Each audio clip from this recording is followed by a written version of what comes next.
அனைவருக்கும் வணக்கம். நாம் யோக வாசிஷ்டம் என்கிற ஸ்ரீராமனுக்கும் அவருடைய குருவாகிய வசிஷ்டருக்கும் இடையிலே நடைபெற்ற உன்னதமான உரையாடல் நூலாகிய யோக வாசிஷ்டத்தை வாசித்துக் கொண்டிருக்கிறோம். இன்றைய பதிவை பார்ப்பதற்கு முன்னால் சகோதர சகோதரிகளுக்கு ஒரு வேண்டுகோள். உங்கள் ஆர்வத்திற்காகவும் உங்களுடைய வேண்டுகோளுக்காகவும் நம்முடைய பதிவுகள் தொடர்ந்து வந்து கொண்டிருக்கின்றன. பதிவுகளுக்கான பார்வை மிகவும் குறைந்து கொண்டே இருப்பது நமக்கு மனவேதனையை கொடுக்கிறது. போதிய பதிவுகள் இல்லாது போகும்போது பதிவுகள் செய்யத்தான் வேண்டுமா என்கிற எண்ணம் மறுபடியும் நமது மனதிலே எழுகிறது. தொடர்ந்து பதிவுகளை பார்த்து நீங்கள் கொடுக்கக்கூடிய ஊக்கமும் உற்சாகமும் தான் தொடர்ந்து இந்த தளத்திலே பணி செய்யக்கூடிய ஆவலை அடியனுக்கு கொடுக்கும். எனவே தயவு செய்து பதிவுகளை முழுமையாக பாருங்கள். நல்ல பல கருத்துக்கள் நம்முடைய பதிவுகளிலே சித்தர்கள் நூல்கள் வாயிலாக தொடர்ந்து வந்து கொண்டே இருக்கின்றன. உங்கள் அன்பும் ஆதரவும் குன்றி போகும்போது நம்முடைய உற்சாகமும் குன்றி போகிறது. எனவே தயவு செய்து பதிவுகளை தொடர்ந்து பார்த்து உங்களுடைய மேலான கருத்துக்களை மின்னஞ்சல் வாயிலாக அடியனுக்கு தெரிவிக்கும்படியாக பணிவன்போடு வேண்டிக் கொள்கிறேன். ஸ்ரீராமன் தனக்கு ஏற்பட்ட ஐயங்களை எல்லாம் தன்னுடைய குருவாகிய வசிஷ்டரிடத்திலே கேட்டு திருப்திகரமான பதிலை பெற முயற்சி செய்கிறார். எல்லோராலும் எல்லா மகான்களையும் சந்தித்து அவர்களிடத்திலே இருந்து சரியான விளக்கங்களை பெறுவது என்பது இயலாத காரியம். இது போன்ற நல்ல நூல்கள் வாயிலாக நம் சார்பாக ராமன் முதலாகியவர்கள் விடுக்கக்கூடிய வினாக்களிலே இருந்து நமக்கு தேவையான நல்ல பல கருத்துக்கள் வந்து சேர்கின்றன. இப்போது நாம் ஒரு கருத்தை பற்றி தேடிக்கொண்டிருந்திருப்போம். அந்த கருத்திற்கான பதில் ஏதாவது ஒரு சித்தருடைய ஒரு ஞானியருடைய நூலை வாசிக்கும் போது நமக்கு வந்து சேருவதை பார்க்க முடிகிறது. எனவே பற்பல நூல்களை தொடர்ந்து வாசிக்க வேண்டியது யோகசாதகனுடைய பயணத்திலே தொய்வு ஏற்படாமல் நல்ல நிலையிலே பயணிப்பதற்கு உதவிகரமாக இருக்கும். வசிஷ்டர் ராமனிடத்திலே சொல்லுகிறார், ஜீவனுக்கு மகா பிரளயம் என்கிற ஸ்திதி ஏற்பட்ட காலத்தில் காரண காரிய சம்பந்தம் அழிந்து இந்திரியங்களின் விவகாரங்களும் ஓய்ந்து மனத்தின் தன்மையும் அடங்கி, அதாவது ஜகத்தாகிய உணர்ச்சி நீங்கி அப்பொழுது தோன்றும் தோற்றமே அல்லது தோற்றம் இன்மையே பிரம்மமாகிறது. அது சித்தின் சூட்சுமம், மகா சாந்தம், மகா நிர்மலம். ஒரு பொருளை பார்க்கும் பொழுது பார்ப்பவனுக்கும் பொருளுக்கும் இடையிலே என்ன இருக்கிறதோ அதுவே பிரம்மம். கண்ணுக்கு எட்டாத தூரம் இருக்கும் ஒரு பொருளை மனத்திலே ஸ்மரிக்கும் பொழுது இவ்விரண்டிற்கும் இடையிலே என்ன இருக்கிறதோ அதுவே பிரம்மம். அது ஆகாசத்தை காட்டிலும் பரம ஆகாசமாக இருக்கிறது. அறிகிறவன், அறிவு, அறியப்படுவது, இம்மூன்றாகிய தோற்றமும் பிரம்மத்தை தவிர வேறில்லை. இதை நாம் பார்த்து கொண்டிருக்கக்கூடிய உலகில் சார்ந்த விடயங்களோடு ஒப்பிட்டு பார்த்து நம்மால் புரிந்து கொள்ள முடியும். எங்கோ அந்நிய தேசத்திலே இருக்கக்கூடிய ஒருவர் நம்மோடு அலைபேசியிலே தொடர்பு கொண்டு உரையாடுகிறார். சில வேளைகளிலே ஒளிக்காட்சியாக வந்தும் உரையாடுகிறார்.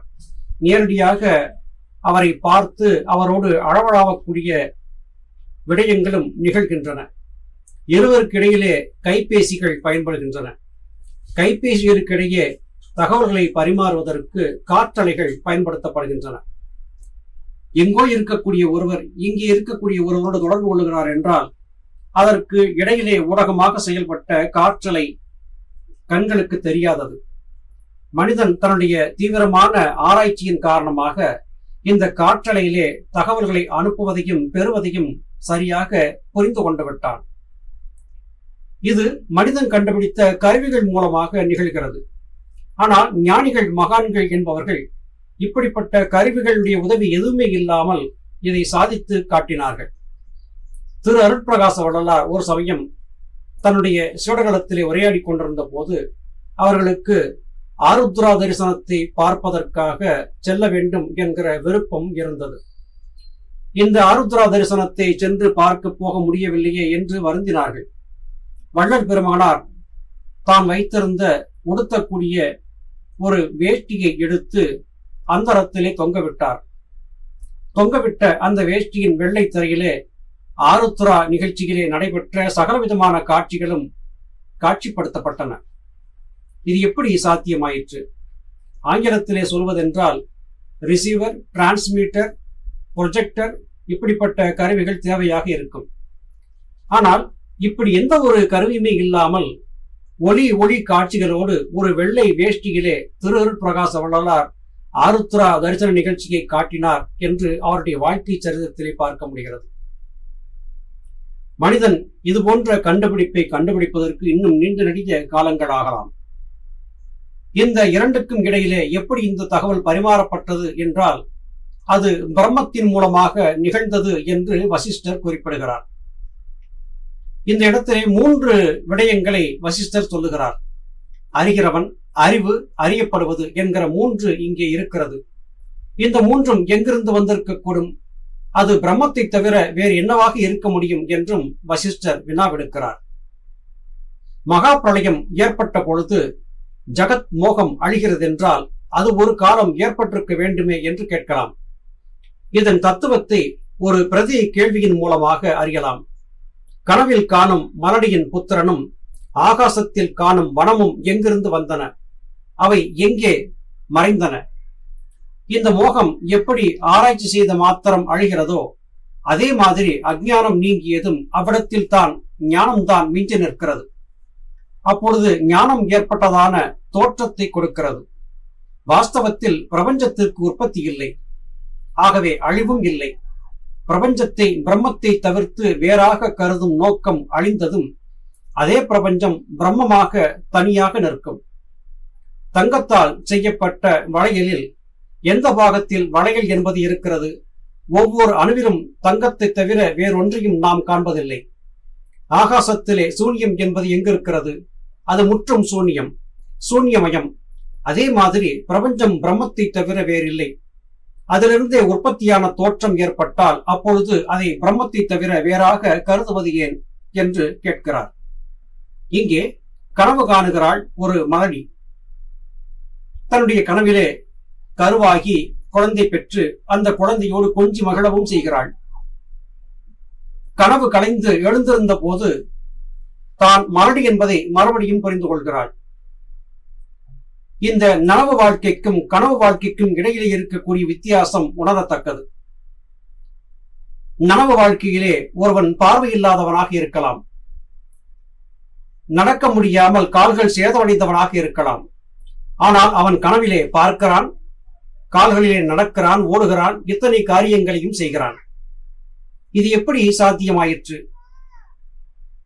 இந்த ஊன உடலுக்குத்தான் இவை எல்லாமே அல்லாது ஞான உடலாக இருக்கக்கூடிய ஆத்ம தேகத்திற்கு எந்த குறையும் இல்லை. இந்த பிரபஞ்சத்திலே பிரம்மத்திற்கு புறம்பாக வேறு எதுவுமே இல்லை. அஞ்ஞானம் காரணமாகவே இந்த உலக மாயை நம்மை பலவிதமான துன்பங்களிலே ஆழ்த்தி வைக்கிறது. மனமாயை என்பது எப்போது நீங்குகிறதோ அப்போது ஞானம் என்பது பிறக்கிற காரணத்தால் யாவும் பிரபஞ்சமே பிரம்மத்தின் படைப்புகளே என்கிற புரிதல் ஏற்பட்டு விடுகிறது. பிரம்மம் தனியாக இருக்கும் போது அதை உணர்வதில்லை. அந்த பிரம்மத்திற்கு ஒரு வடிவம் ஏற்படும் போது ஓ இதுதானா என்று அறிய முடிகிறது. இப்படி எல்லாவற்றையும் உருவகப்படுத்தியே பார்த்துவிட்ட மனிதர்கள் பிரம்மத்தையும் ஒரு உருவமாக பார்க்க வேண்டும் என்று விரும்புகிறார்கள். அது சாத்தியமில்லாத ஒன்று. ஏனென்றால் பிரம்மமே சகலமாகவும் இருக்கிறது. அப்படி இருக்கும்போது பிரம்மத்தை தனித்து பார்க்க முடியாது. இதை வசிஷ்டர் ஒரு எளிய உதாரணத்தின் மூலமாக விளக்குகிறார். தங்கத்தால் ஒரு வளையலை செய்து அந்த வளையலிலே தங்கம் எங்கே இருக்கிறது என்று கேட்டால் என்ன சொல்ல முடியும்? அல்லது அந்த தங்கத்திலே வளையல் எங்கே இருக்கிறது என்று கேட்டால் எப்படி சொல்ல முடியும்? தங்கத்தால் உருவாக்கப்பட்ட அந்த வடிவம்தான் வளையலாக இருக்கிறது. கல்லிலே சிலை செய்கிறோம், அந்த சிலைக்கு ஒரு பெயர் வைக்கிறோம். மனித உருவிலே, குரங்கு உருவிலே, மற்ற விலங்குகள் மிருகங்கள் வடிவிலேயும் கூட கற்களிலே சிலைகள் உருவாக்கப்படுகின்றன.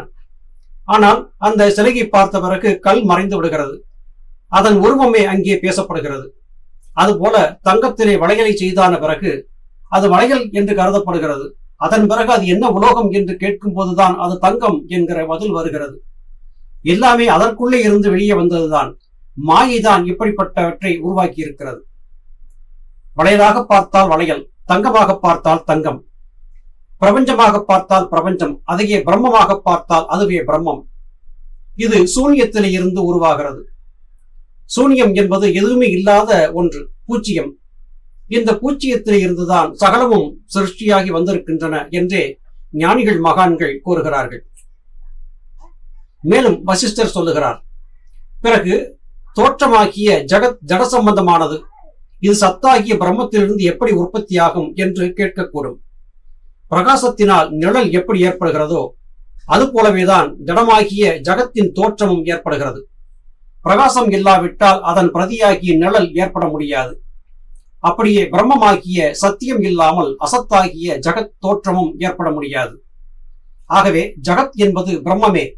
ஆனால் அந்த தோற்றம் ஏற்படுவது நம்முடைய அஞ்ஞானத்தால். இப்படி வசிஷ்ட மகரிஷி ராமனிடத்திலே சொல்லுகிறார், நிழல் என்பது வேறு, ஆனால் உண்மை என்பது வேறு.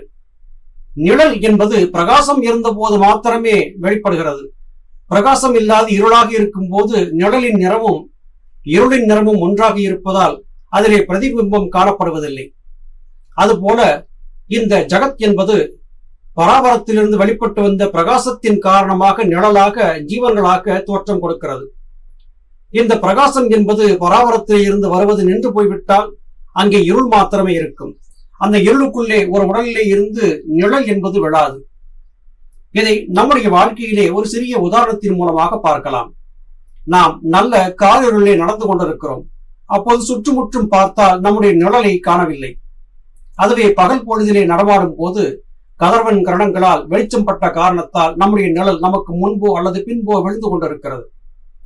பிரகாசம் என்பது இருந்தால்தான் நிழல் என்பது இருக்கும். பிரகாசம் இல்லாத போது நிழலுக்கு அங்கே வேலை இல்லை.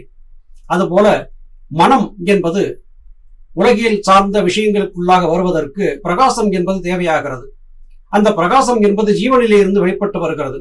ஜீவனிலிருந்து வெளிப்பட்டு வந்த ஜீவசக்தியாகிய வாயு மனம், புத்தி, சித்தம், அகங்காரம் என்கிற நான்காக நிழலாக விரிகிறது.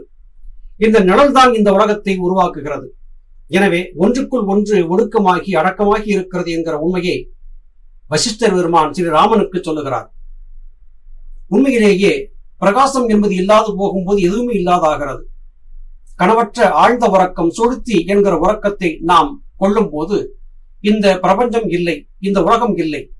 எனவே உண்மையிலேயே நாம் இந்த உலகத்தை காண்பதற்கு காரணமாக இருப்பது ஜீவனுடைய பிரகாசம் நசித்து வெளியே வந்து புலன்கள் வழியாக மனமாக, புத்தியாக, சித்தமாக, அகங்காரமாக வெளிப்படும் போதுதான் சிருஷ்டி ஏற்படுகிறது. இந்த உலகம் சிருஷ்டிக்கப்படும் போது பிரபஞ்சமாகிறது. உலகம் சிருஷ்டிக்கப்படாமல் ஆழ்ந்து அமைதியாக உறக்கத்தில் இருக்கும் போது அது பிரம்மமாகிறது. பிரம்மத்தின் சலனம்தான் பிரபஞ்சம் என்று இங்கே வசிஷ்டர் பெருமான் சொல்லுவதை புரிந்து கொள்ள முடிகிறது. மகான்களுடைய நோக்கம் எப்போதுமே சரியான விளக்கத்தை தங்களுடைய சீடர்களுக்கு கொடுத்துவிட வேண்டும் என்பதிலேயே குறியாக இருக்கிறது. நல்லது சகோதர சகோதரிகளே, மீண்டும் மற்றொரு பதிவிலே உங்களை சந்திக்கிறேன். அதுவரையிலும் நன்றி, வணக்கம்.